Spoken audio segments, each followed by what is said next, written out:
Hello, I'm here in WA with Tyro. And yeah, you live here? Yeah, I mean, I wish I kind of didn't, but it's Yeah. better than being homeless at the moment. It's just so much stuff going on. It's ridiculous. Yeah, definitely. And you were saying, so it's kind of like an illegal sublet kind of thing. Yeah, I mean, I don't know if the word subletting, but that's what I've been using. So basically, I found this room on what is it? On like Rewa or Domain or realestate.com, and then it was being rented, advertised for $200 a week. So I went there, signed the lease and everything, and I thought it was all good. But then when the first rent inspection came, it was actually done by a company called Regal Gateway. Okay. And then the fake real estate agent that I went through to sign the lease actually said, you're a friend, like say you're a friend of Edward, and then all that kind of stuff. And Yeah. then we passed the rent inspection despite not being told about it, like Yeah. 14 days in advance or So whatever. they just came and you didn't know that they came and did the inspection? Well, we didn't know they were coming. Yeah. But when Triz came in and said, like, hey, you're a friend of Edward, or Yeah. whatever the protocol is, Yeah. I didn't know what to do, so they went around and did everything. Yeah. And then that's both me and my housemate, who's still here. We both knew something was really odd, but we didn't know what to do with it. Yeah. But as stuff kept on progressing, we kind of found out more and more, and then it's kind of like been an illegal kind of sublet Awesome. room and whatnot. Okay, so here we are entering, and this is the strangest thing of all. So I've gotten 2 explicit text messages saying we weren't allowed to have things like out. They exclusively use the word bric-a-brac or knickknacks or that kind of stuff, but they never said you're not allowed to have furniture, but it's kind of been implied that you can't have anything outside of your room. Yeah. But we weren't provided with anything to like live here, so it was kind of So there's no yeah. table. There's no table, there's no sofa, there's no nothing. Yeah. And when I had furniture out, and so like the coffee table was like in one place, and then the coffee table was here, Yeah.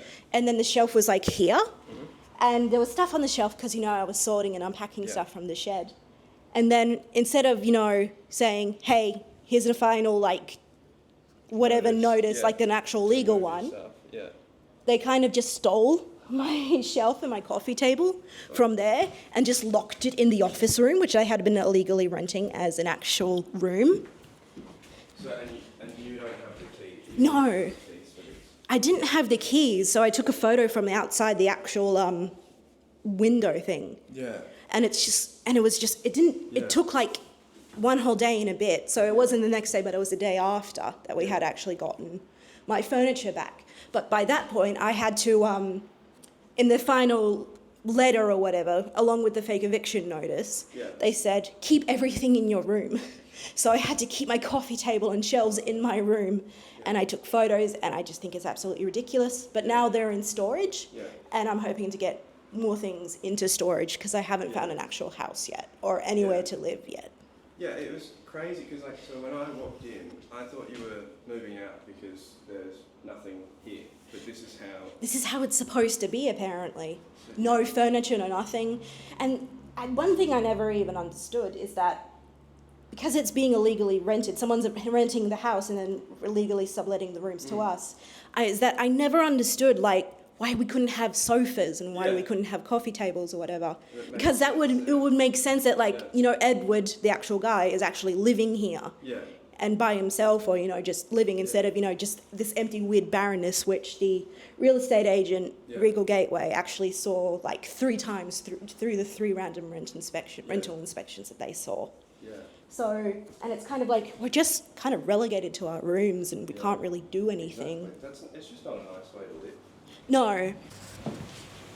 So there's actually like weird like bubble stuff which has been like emanating or like because of water, I think, is getting in. Yeah. And then there's like a line across here, and then there's like, I think that's like a beam that's like leaning or, something that's causing that direct line. And then paint is peeling. Definitely. And over there it's like mold, and you can see, I'll turn the light back on, but you can actually see where it's been like dripping down and actually causing a little bit of mold. And it's gone like basically to the floor because I had to look for my TV. It definitely looks like the ceiling is sagging Yeah. and like kind of And then looks squishy. And then the helmet There's like just paint peeling off completely on top of it. Yeah. Oh, right. And there's mould in the bathroom? bathroom ceiling. You can see some of it there, and you can see some of it there. I don't know about the side on the other side. Wow. You can see it a lot more at night. Yeah, I bet. So what's it like living in a place like this? Oh, I mean, before the whole entire thing, I just knew that there was like mold and stuff. And I'm like, they already fixed the counter, they're not going to fix the ceiling. So I didn't worry well, I worried, but I couldn't do much about it. But then when they actually came around and stole my furniture without, giving any warning or anything, everything just went really bad for me. Because now I'm kind of like, I have previous traumas and, mental illness and trying to get on the NDIS and all that kind of stuff.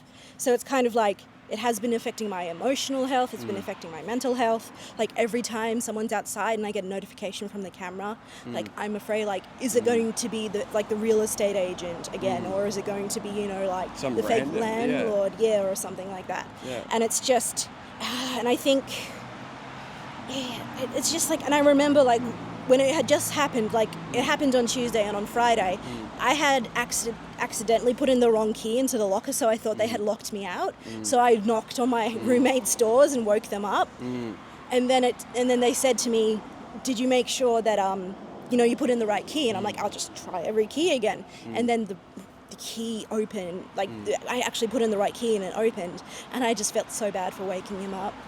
Or them up.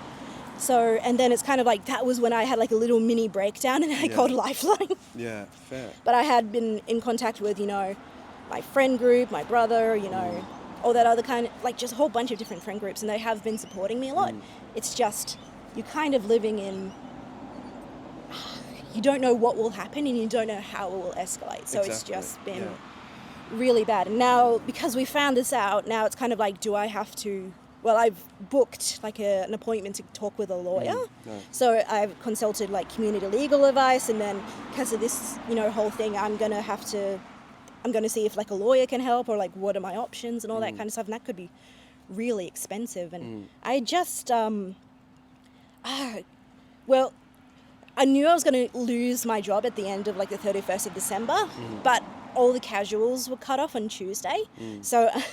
Now I'm facing a fake eviction / real eviction, and I've also lost my job. So I'm looking for a new one, but it's just all the stuff keeps on piling on top of each other, and it's making my mental health so much more worse. Yeah, fair. And it's just, and it's like, what's going to be the next thing? Is it like...